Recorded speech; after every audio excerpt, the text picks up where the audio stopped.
That really is the big issue here. We're talking about what is the expectation of privacy, and are companies being transparent about what they're doing with collecting your information and then obviously selling that information. These other issues, history sniffing and deep packet inspection and tracking of app downloads built into your PDAs, those are all revolving around the same issue of expectation of privacy. Do you expect that when you go to a site or you buy something that information is going to be sold? We are, on the last slide, we are the product that the advertisers want, and that's the important way to look at it, I think.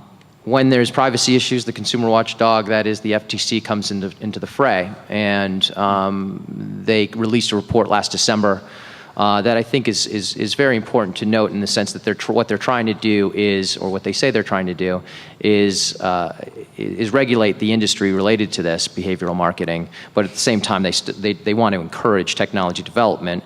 I think the problem really is the fact that they've got a situation here where things are moving so fast that it's hard to really regulate it, and they're in a position where they've come up with this methodology that is maybe good for now, but probably will be changing in the very near future. Recommendation of do not track that Lincoln's talking about was the FTC saying, look, we need to require that the web browsers out there have an option that you can opt out of having your information collected and tracked. And it's not a list per se that the FTC or some other regulator or governmental entity is going to be keeping, like they do with the do not call, but at the same time, the notion of allowing for the consumer to make a choice about if they do want their information tracked, then they can. If they don't, then they're gonna opt out. And that, honestly could go both ways. They might actually have a different web browsing experience from that day forward. That might not be a good thing for them. But that said, it's their choice, and that's the key there. As I was doing this presentation, the Kerry-McCain bill came out, and then on May 9th, the Do Not Track Online bill came out from Senator Rockefeller.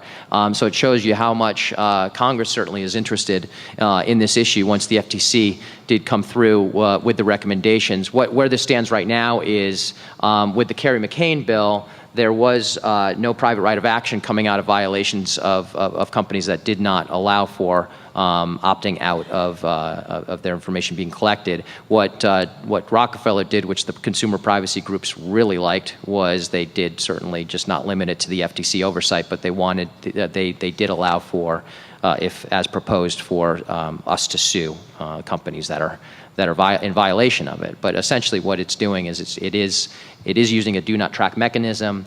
Interestingly enough, I think Google, Microsoft, and Mozilla currently have in their latest version of their software an option to opt out. It's just that nobody really knew about it. At this point in time, they're thinking that the Do Not Track Online bill will be an amendment to the Kerry-McCain bill, but I'm sure something will change next week, and you'll read about it somewhere.